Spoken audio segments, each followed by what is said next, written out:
What's good, everybody? It's your boy Old Five Dynasty. I'm back, baby. I'm back. Yeah.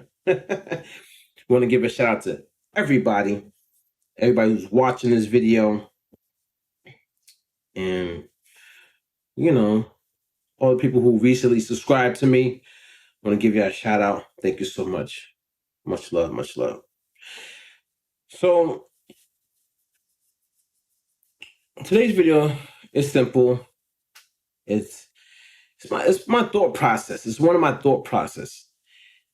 And I truly believe in being around something that you like can manifest into something. So if you're a plumber, I believe you should be working around plumbers. You know what I mean? If you are a person in entertainment, I believe you should be around people who are entertaining or in the entertainment industry or trying to get into the entertainment industry. And I believe that is what helped me a ton in my growth and in my career with all the stuff that I do.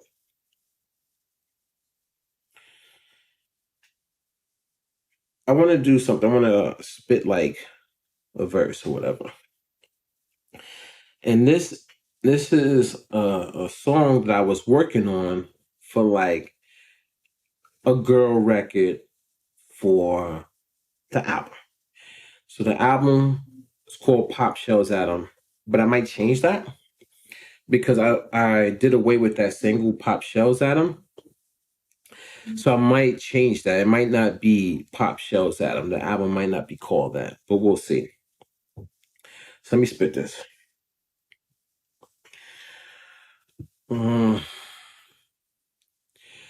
How did we ever get this far in the game? Standing here watching those teardrops rain.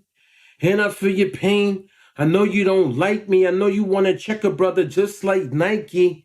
But I'm on a mission, man. I'm going to make it better. I'm going to make your smile cheese again like cheddar. You're the sunshine and I'm the stormy weather. I put that on everything that you deserve better. I know your heart warm and cozy just like a sweater. To have another kiss from you, what would be better? Remember in the 10th grade writing love letters? As I recall, yours always sounded better.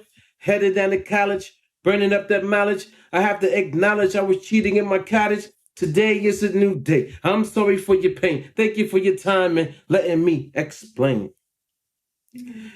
And that record is saying like, how did we ever get this far? But it's a sample though. So I'm not gonna use it because it's a sample. And I don't want to put sample records on my album. I want all my beats to be totally original.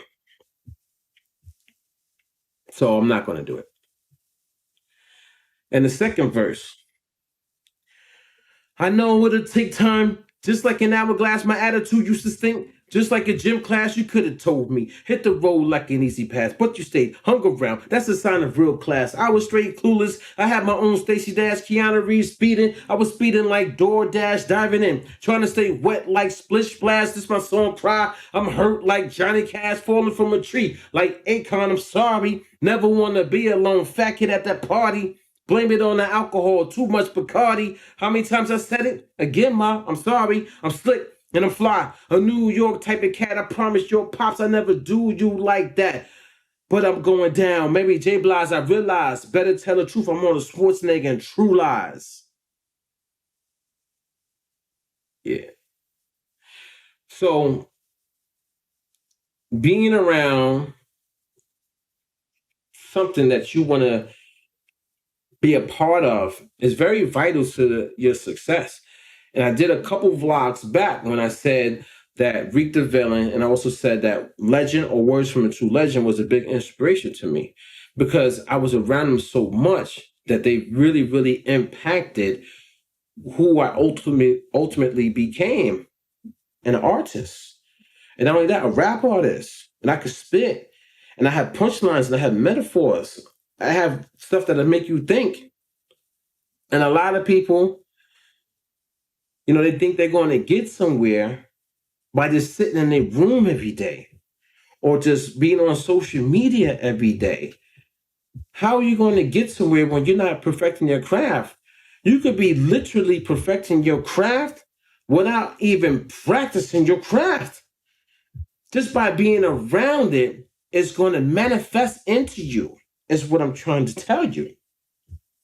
So I think people need to get outside and touch grass more and get off the keyboard, because you're not going to bring out the best you, because what is helping nurture the best you? What's doing that? What's helping you become the best you? I just got finished watching a video. It's from one of those Instagram channels that post videos from the 80s and the 90s. And in the video, it was in Harlem too. How many people were outside at night? It looked like a block party at like 10 o'clock at night in Harlem. Mad people outside. And during the daytime, barbecues everywhere. People doing double dutch, jumping rope, and all that stuff. How you think this girl learned how to do double dutch? Because it manifested into her because she was standing on the sideline watching. Like, oh, she was around it a lot. How do you think this person became a great athlete? Because they were around it a lot. They surrounded themselves with people like that, like-minded people. And then also with people that were higher up, you know what I mean? A higher level, which actually helped them elevate. Don't forget that. So, I mean, you don't want to surround yourself with people who are like, on your same level, or just like, they trying to get by, like, no, it's not gonna work. So I'm basically telling you guys and you girls, get out there, be around whatever it is that you like, whatever it is that you like to do, or something that you think you might want to do. Just get out, man. Get outside. There's photography. Don't just look at YouTube videos on how to be a photographer, because that person that's making those videos on their channel, guess what? They're out there. Why do you think they're able to post videos of them doing something with photography that you're watching them do? They're giving you a tutorial, but they're actually living it. So they're elevating, they're getting better and better and better and better. While you're just like this, looking at them. Oh, I could do that. How? When you don't have real experience, or you're not allowing that stuff to manifest into you. It's crazy. It's crazy when you think about it, right?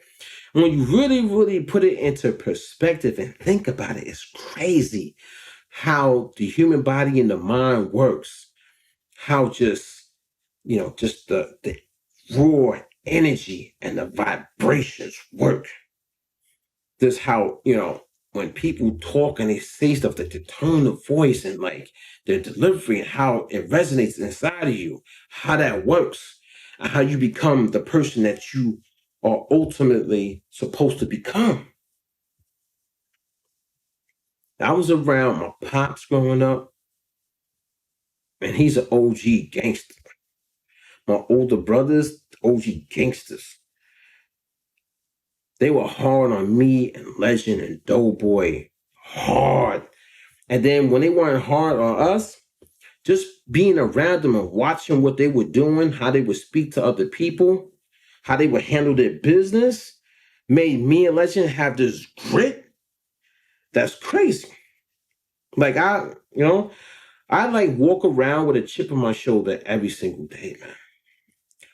Like the trick that I have to survive in life, I'm like always angry, but you will never know it. I mean, now, I just told you, but I'm always like cautious. I'm always looking around. Even when I'm joking and I'm playing, I'm still reading and dissecting the situation. And I got that because of me being around those OGs. So they never show fear. That's why I never show fear, because the fear is not in me, man. The only thing I ever get in life is a little cautious and nervous, and I get ready to embrace myself and to protect myself and to handle my business. But the fear doesn't, because I'm angry, so I'm always prepared. Literally, when I walked out my house this morning, before I, go handle my business, go to work or whatever, I walk out the house. I don't even walk down my steps. I look left, I look right, I look over the banners to make sure there's nobody sitting there creeping, waiting to come get me. I don't place, because that's manifested into me. Get to my car. I don't open the door right away. I check and make sure. I look down the block. I'm looking, I'm paying attention, dude. I get in my car. I don't just sit in my car. I make sure that car starts moving. Because you sit in that car, that's it. But that's manifested into me. So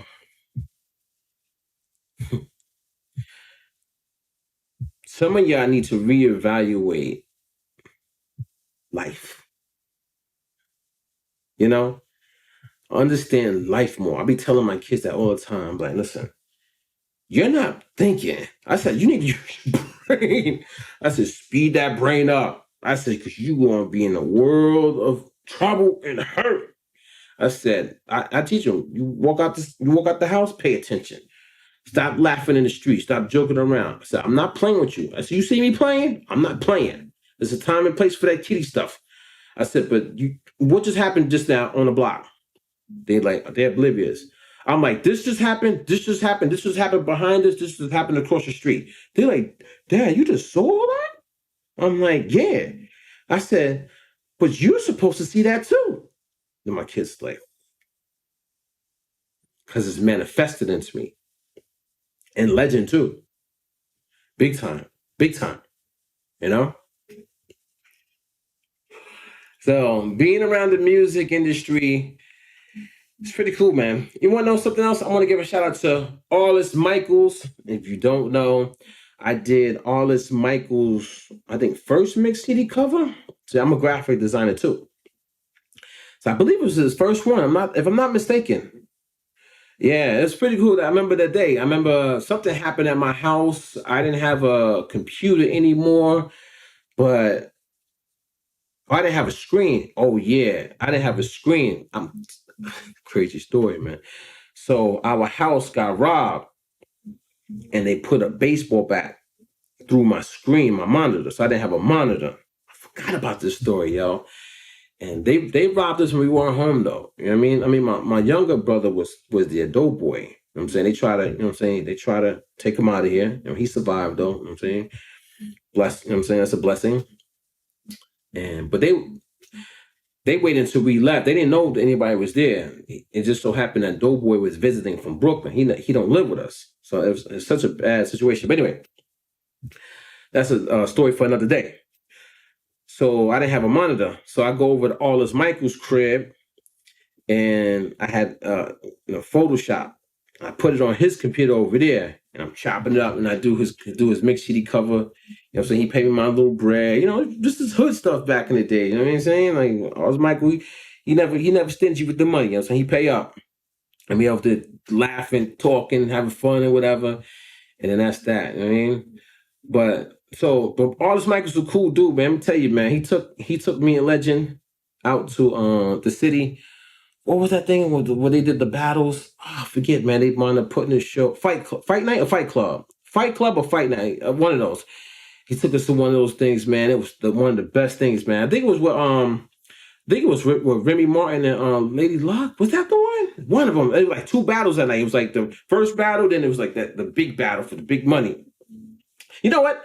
I'm gonna come back to this story because this is another dope story. I gotta tell it with Legend. I'm gonna have Legend on the phone. We're gonna tell this story. You know what I mean? But I want to give a shout out to Arliss Michaels. If you don't know, it's my people. It's my road dog. We used to, do a lot of work back in the days. Give a shout out to Words from a True Legend. And I'm gonna get up off of here, but yeah. Manifest. Be around what you want to manifest inside you. Old Fight Dynasty.